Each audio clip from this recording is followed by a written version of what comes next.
Hello. Chung ku ku quick.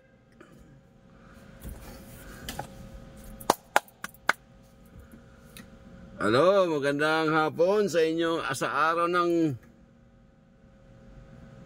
Biyernes. Mga Banateros supporters, mga LDS, mga DDA supporters, magandang hapon sa inyong lahat. Saan mo po kayo ngayon sa sulok ng bansa at sa sulok ng buong mundo? Lalo na po sa ating mga bayani, mga OFW nagpapahirap sa iba-ibang lugar ng buong mundo para lang makapagbigay ng tax sa ating gobyerno. Walang klaro.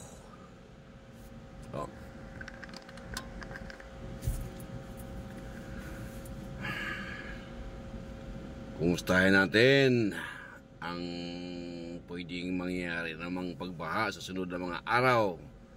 Kita naman natin ngayon tag-init. Umiinit ng ilang araw na tayong nag-iinit.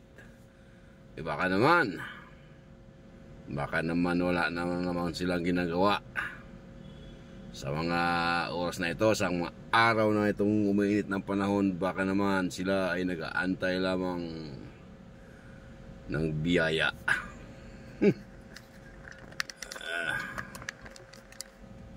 Samantalahin nyo na habang umit ang panahon para linisin ang lahat ng mga grenades at tuklasin ang problema at dahilan ng pagbaha noong umatake si Karina. Baka naman kayo patay-patay lang.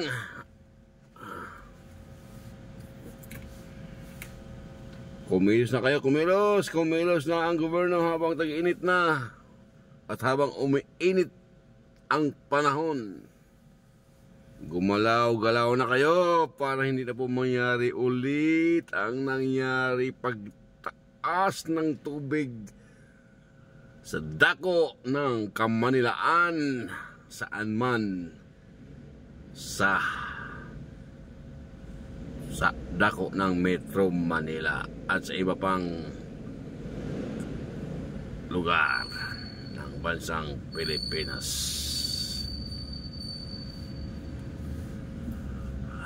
Batiin ko pala ang ating ina-idol ng sambayan ng Pilipino,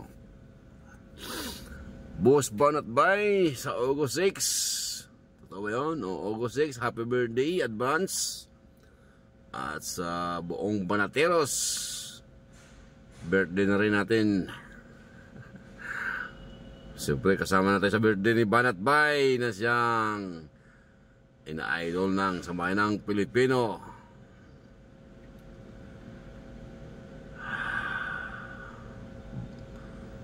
Isang matulungit, mabait na vloggers. Simpleng tao, ngunit pag gumawa, sigurado.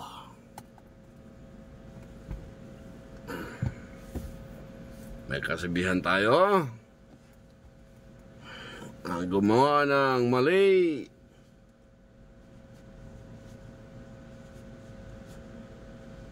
babanatan, pero ang gumawa naman ng tama ay palakpakan.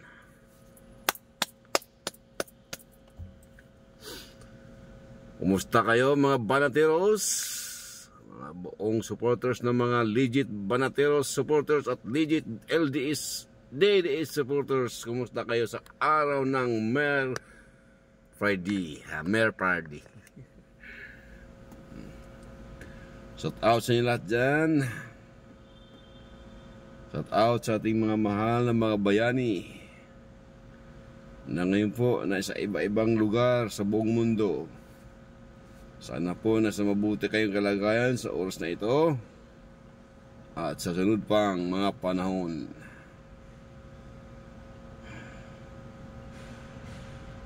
Sana po tayo panatilihing ligtas ng ating buong may kapal at ilayo sa mga taong may mga balakid na maitim sa ating buhay. No?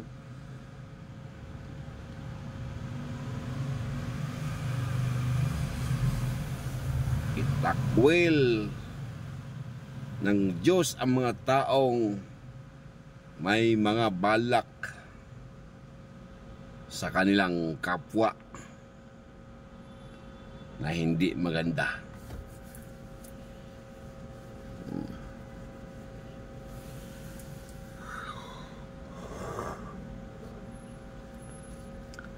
Shout out po sa buong Dumoskula School, sa ating mga magigating ng mga gwardiya dyan sa Dumoskula. Magkita-kita-kits po tayo sa Merkulis, araw ng pasukan ng ating mga alaga kid. O dito po sa may shout out po sa inyo lahat sa may Renaissance Tower 1,000, sa ating magigiting ng mga gwardiya at mga driver troops. Shout out po sa inyo lahat dyan. Sana'y mag-ingat po tayong lahat at ilayo po tayo sa mga taong maiitim, mga balak sa ating kapwa.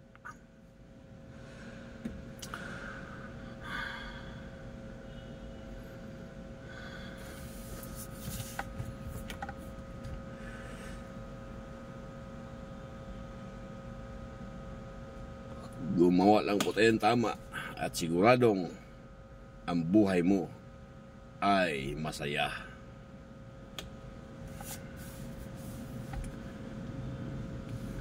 Shout out po kay Ma'am Susan David. Ma'am, thank you so much. Sana po saan mo kayo ngayon. Kumusta po kayo, ma'am? At sa buong inyong pamilya. Shout out po sa inyong lahat, sa inyong buong pamilya at sa mga legit supporters ng Chris MTV at Banateros supporters, LDA supporters at DDA supporters at mga buong Banateros. Maraming salamat sa inyong lahat at happy birthday Boss Banat Bay, Boss Dala, 10 ng mga Banateros. Birthday na rin natin lahat yan.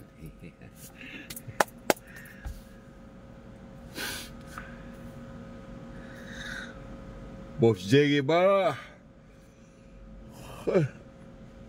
Altuk. Boss Jiggy Vara, ingat. Boss Banat Bay, always aware of the anytime, anywhere. Boss Dada, same as to all, everybody, so always aware at alert every time. Yung mga taong may mga itim ang budi at balakin sa ating kapwa, lumayo kayo at naway pumunta kayo sa ibang planeta. No?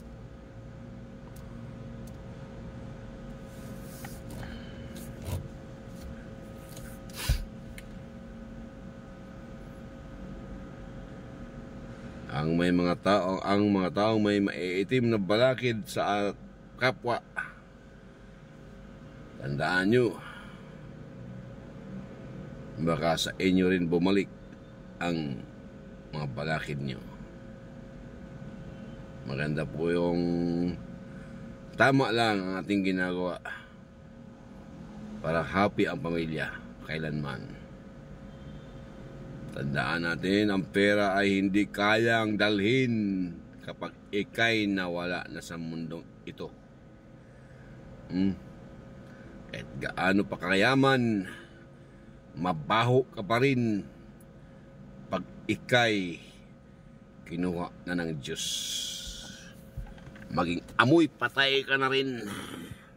Kaya dapat palagahan mo habang ikay nabubuhay, palagahan mo ang kahirapan at pagmamahal sa iyong kapwa.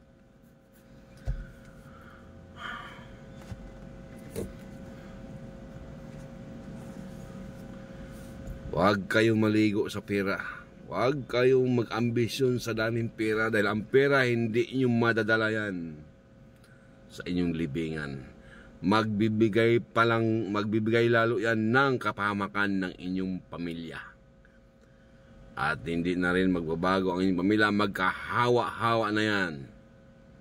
Kung ano ang inyong kasamaan, yun din ang mangyayari sa anak mo. Maging kasamaan na rin sila. Hindi na rin sila marunong tumingin at magmahal sa kanilang kapwa. Kapag nakita nila na ang kanilang mga magulang ay ganun ang ginagawa sa kanilang kapwa, ganun din ang gagawin nila sa kanilang kapwa. Kahit sinong lalang, kahit sino pong nilalang dito sa mundo, wala pong pwedeng magdala ng kayamanan sa ibang mundo, sa ibang bansa, sa ibang lugar, sa ibang planeta. Pag ikaw kinuha ng Diyos, hindi magsisilbi kahit gaano pa kalaki, kahit gaano pa karami pera mo. Pag ikaw parusahan ng Panginoon at karmahin ng Panginoon, mapupunta lang sa sakit ang lahat mong pera. Mapupunta lang sa mga sakit ng iyong pamilya, sa mga sakit na naramdaman mo, at sa ilmuong mong pamilya.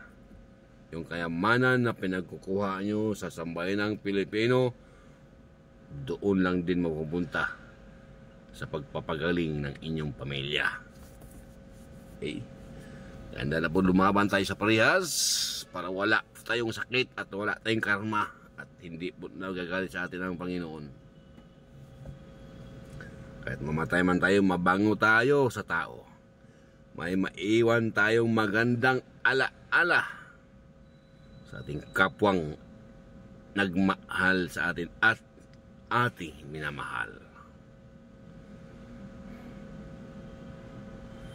Ang pera po ay bulaklak lamang habang ikay nabubuhay.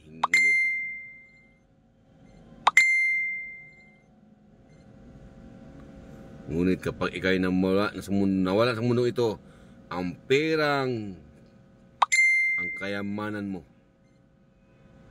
ay siya pang magpapahamak sa inyong maiiwang pamilya.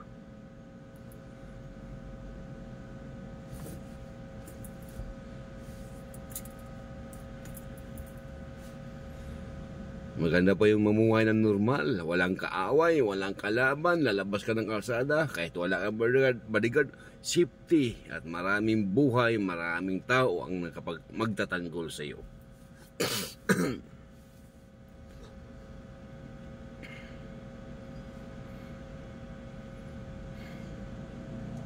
Pero yung mga mayaman ngayon, naku, lalo na kapag yung yumaman na galing sa ano, hindi nakakalabas ng bahay na walang bodyguard. Kasi takot din sila sa kapwa nila. Kapwa nila na ganun ang gawain. Dahil sila nag-iisip, naglalabanan at naggugulangan mga yan. Kaya sila din magpapatayan mga yan. Excuse me. Yan ang sinasabi nila, magnanakaw, takot sa kapwa magnanakaw. Kasabihan mo yan, ha? Yan, tandaan nyo dapat yung kasabihan, magnanakaw, kapwa, galit sa kapwa magnanakaw. Dahil baka pagnakawan din. Dahil alam kasi na magnanakaw na yung pirang nanakawin na galing din sa pagnanakaw. Kaya isip-isip na, okay lang to kasi galing din yun sa pagnanakaw. Diba? Pero kung lumabang ka ng parehas, pinaghirapan mo yung pera na napupundar mo, walang magalakas loob sa iyo magnakaw dahil alam nila na yan ay pinaghirapan mo yan. Alam nila yan, kinukuha mo sa tamang gawain yan. Kaya sila may awa na pag nanakawan ka. Puri lang talaga kung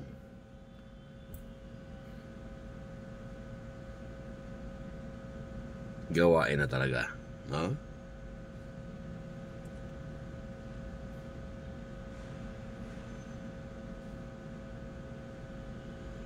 Wala pong matibay sa mundo.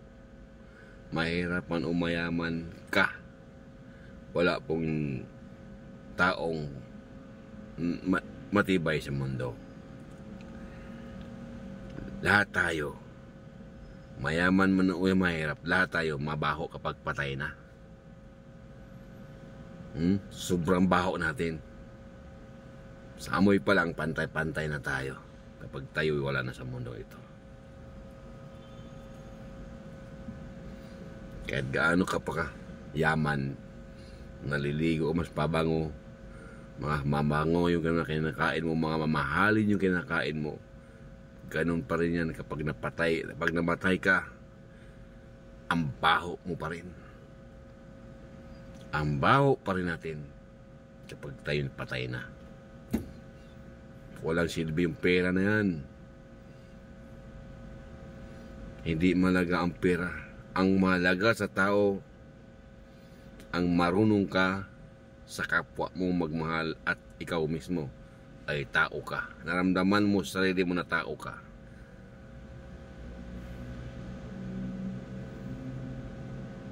Mawala ka man sa mundong ito, mabango ka at mabango ka sa mga taong maiiwan mo dahil sa maganda mong gawain at maganda mong naiwan na alaala. Pero kapag ikay ng lamang sa iyong kapwa, kahit marami kang pera, ang baho mo, wala kang naiiwang alaala na maganda sa kapwa mo, kaya baho mo. Baho nyo, bantot natin lahat.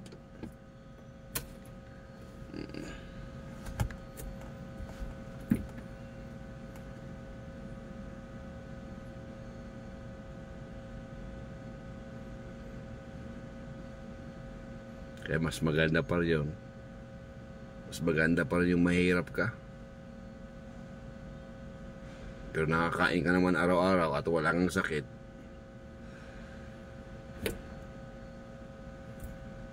Ano mo yung pera kung araw-araw naman hanggat sa na mawala ka sa mundo ito, wala kang sakit? Anong pagkagastusan mo?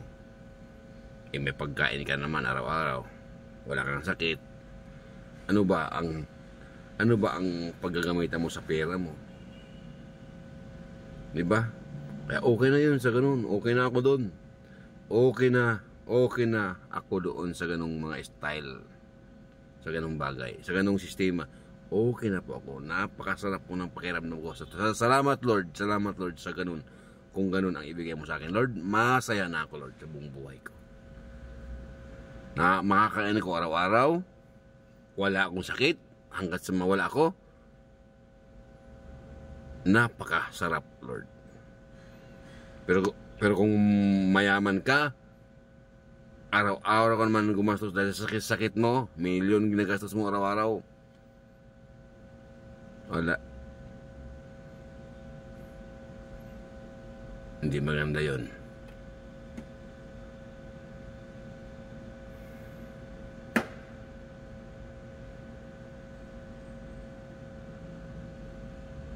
Mas gustuhin ko pa rin talaga yung wala akong pera pero wala akong sakit.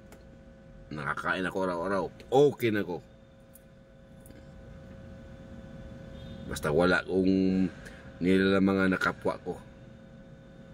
Basta wala akong pinangangakawa na tao. Basta pinaghirapan ko yung pinanggalingan na pera ko. Nakakain ako pero walang sakit. Ang aking buong pamilya, napakasarap ko na. Napakayaman ko na. Sa ganong bagay, mayaman na po ako. Wala akong sakit. Mga pamilya ko walang sakit. Nakakain kami araw-araw. Napakasarap na po. At yung kinakain namin galing sa aming pinaghirapan. Napakasarap na po ang pakiramdam namin, mga mahirap.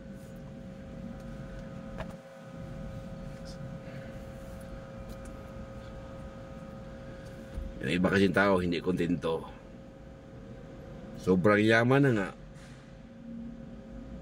magnanakaw pa para lalo pa yumaman. Ito. Kaya sabi ko sa inyo, kahit anong klaseng yaman nyo, pag kayo patay na, ang baho ninyo, ang baho pa rin. At saka hindi mo madadala yung pera mo. Oo, hindi mo nyo madadala ang pera nyo. Naku po, napakabaho mo pa rin talaga.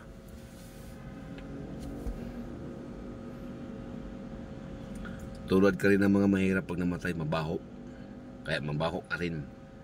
Kahit gaano ka pa kayaman, ang baho mo pa rin. Pero kapag kami namatay, yung mga nagmamahal sa kapwa, pag namatay, mabaho man sila pero may mga mabangong alaalang may iwan sa kanilang kapwa.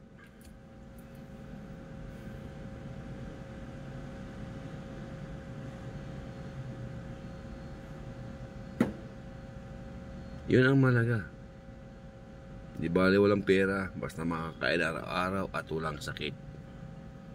Yun naman ang buhay namin eh. Ganun na kami kasimpleng mga mahirap. Ganun na naman ang ambisyon namin sa buhay. Ano namin yung pera? Kung araw-araw naman kami gumagastos dahil may sakit.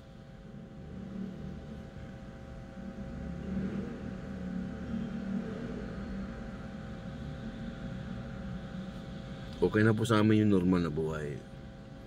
May pera konti, no? Nakabili kung anong bilihin dyan. May merienda, ulam. Araw-araw, nakakain ang buong pamilya. Happy, masaya. Basta walang sakit. Araw-araw, hanggat sa kunin tayo ni Lord na walang sakit. Masaya. Masaya, yan ang pangarap ko. Yan ang isa sa mga pangarap namin mga mahirap. Kasi silang mga mayaman, hindi kontento.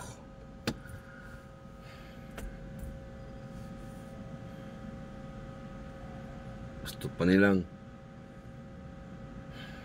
ariin ang buong mundo.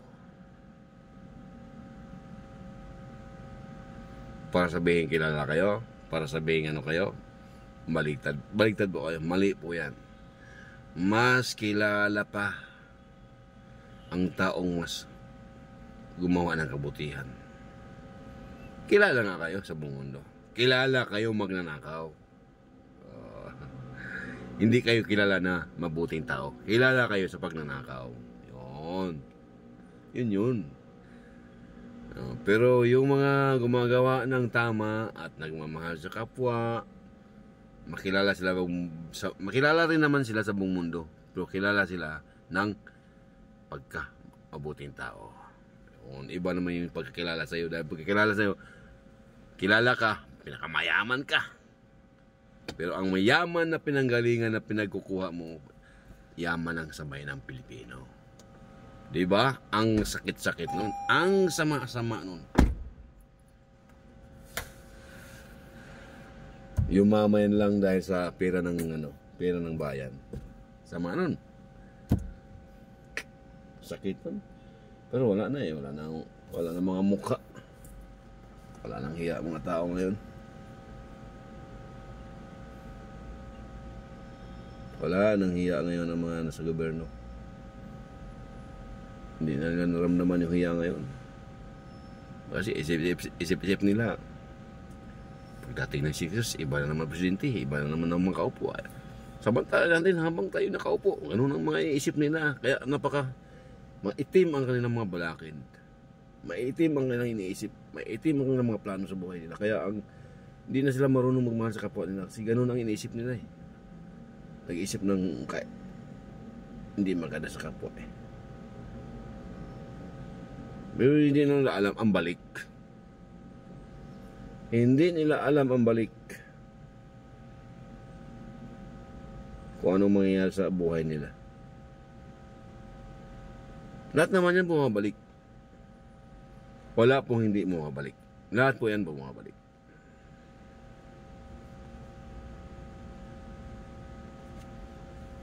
Lahat po yan. Bumabalik po lahat yan. Sa inyo.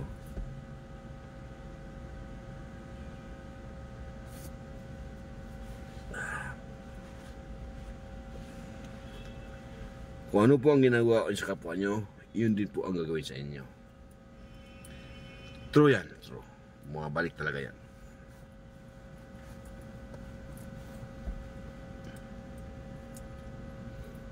Dahil may Diyos tayo eh. may Diyos tayo na nakakita sa atin lahat.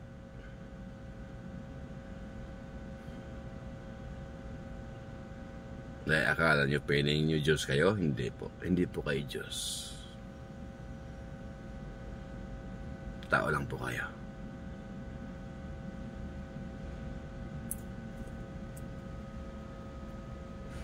Diyos ka sa tao dahil mayaman kayo eh. Pero sa batas ng Diyos, tao lang po kayo. Ordinary tao lang po kayo. Pero sa batas ng tao, kayo ang Diyos. Tandaan po ninyo, wala pong hindi mo balik kung anong ginawa mo sa kapwa.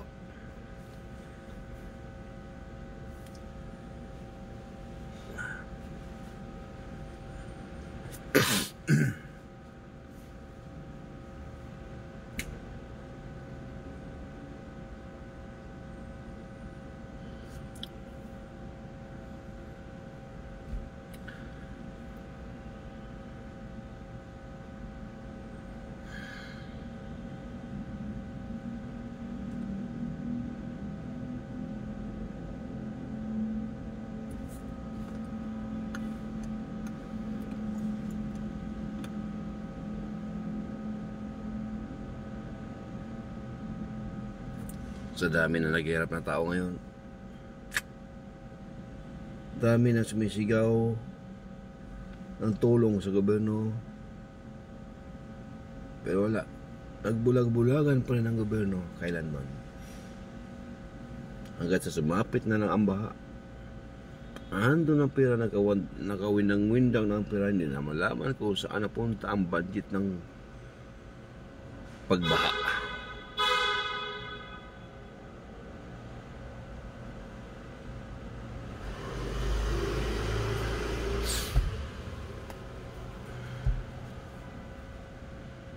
May balik po kayo yung karma. Karmahin po kayo dahil sa dami ng taong mga naghihirap, tapos yan ang mga ginagawa nyo, ay maraming magdadasal na makakarma kayo. Talagang karmahin po kayo.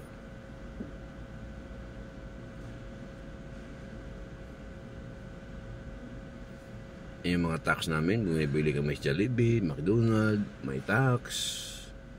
Magpagas kami, may tax. Tapos mawala lang. Mawala lang yung mga pera na nagaling sa mga mahihirap. Yung mga tax ng mga mahihirap, tulad naming mga mahihirap, yung mga tax na napunta sa gobyerno, kukunin nyo lang ng ilan na tao na nakaupo sa gobyerno. Pag nakawin lang ang pera, sakit po yan. Kaya may karma po yan talaga. Kung hindi mo po kayo mahin sa pamilya nyo, kamag-anakan nyo, basta po yan, may karma po yan balik.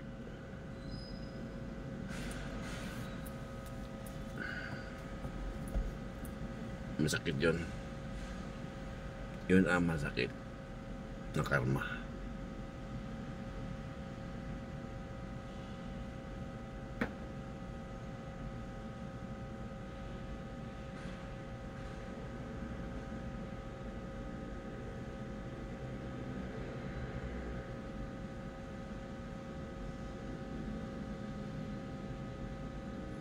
Yung iba kasi hindi naniniwala sa karma. Kahit alam na, kahit nakikita ng mga katotohanan, mga nangyari, di ma pa rin sila dahil hindi lang masama na kasi nasa isip nila eh. Kaya hindi na naisip yung karma. Kung naalala nyo ba, real talk tayo.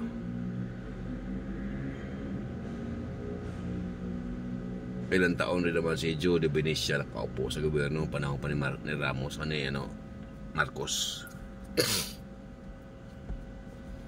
Naalala niyo ba yung anak ni Joe de Benicia namatay sa CR dahil na sunog yung ano bang doon? Anong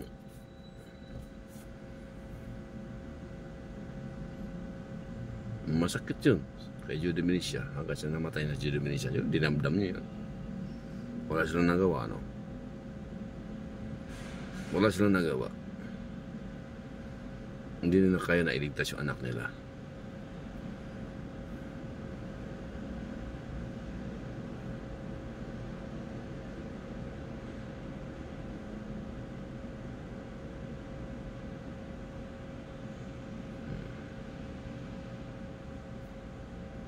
Chris Aquino, daming pera yan.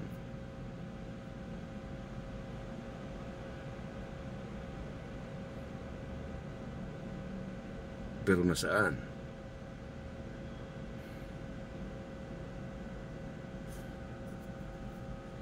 Di ka kaya pagalingin sa pera mo kung kagustuhan ng Panginoon ang lahat ng mangyari sa iyo. Kahit gaano pa kalaking pera mo, kahit pera mo pa ang buong mundo, pag once Panginoon na ang maningil sa iyo, hindi mo magkapera mo.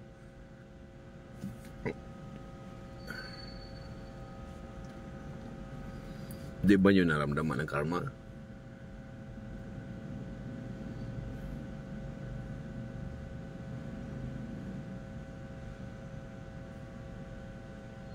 Makikita nyo naman. Pero matigas lang talaga kayo. Naiakala kasi nyo, wala talagang karma.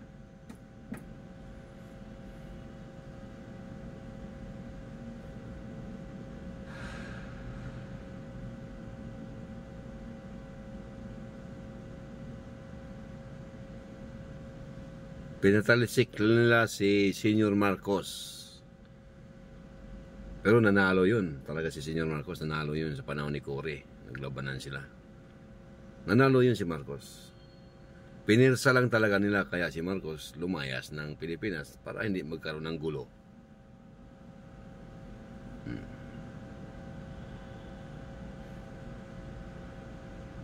Ano nangyari kay Cory? Ano nangyari kay Noynoy? O ngayon naman kay Chris Aquino. Nakikita nyo naman eh. Talagang matigas lang talaga mukha nyo. Kasi ayaw lang talaga ninyong masasaming karmahin kayo.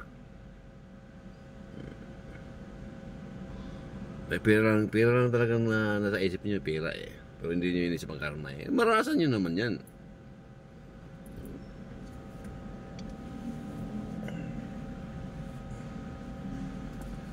Doon na ninyo maranasan yan. Doon na rin kayo makapag-isip-isip kung ano ang ginagawa nyo. Yan. Kung hindi maranasan yan, sa anak nyo. Ganun lang yan. Kung hindi sa anak nyo, sa apo nyo. Ganun lang yan ang mangyayari. O sige po, maraming salamat. Hanggang dito na po yung vlog ko.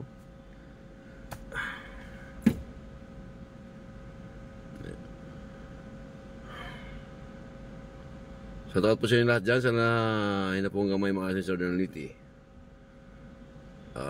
sa buong mundo, sa ating mga bayaning nasa iba-ibang bansa. Ingat po kayo. Shoutout po kayo sa at God bless sa inyo lahat. O dito po sa sariling bansa sa Pilipinas. Shoutout po sa inyo lahat. Maraming salamat. Huwag niyo kalimutan mag-subscribe sa YouTube, Chris M TV. Huwag niyo kalimutan. Salamat. Mag-subscribe at mag-like at mag-share sa aking Facebook page, sa YouTube channel ko, Chris M TV. Thank you. At sa ating mga kaibigan sa TikTok, mga TikToker, shout out sa inyo lahat dyan. Maraming salamat sa panahon na nagkilala tayo sa TikTok at sa sunod pang mga panahon. Basta shout out po sa inyo lahat. Waray Log, shout out po sa inyo, Waray Log.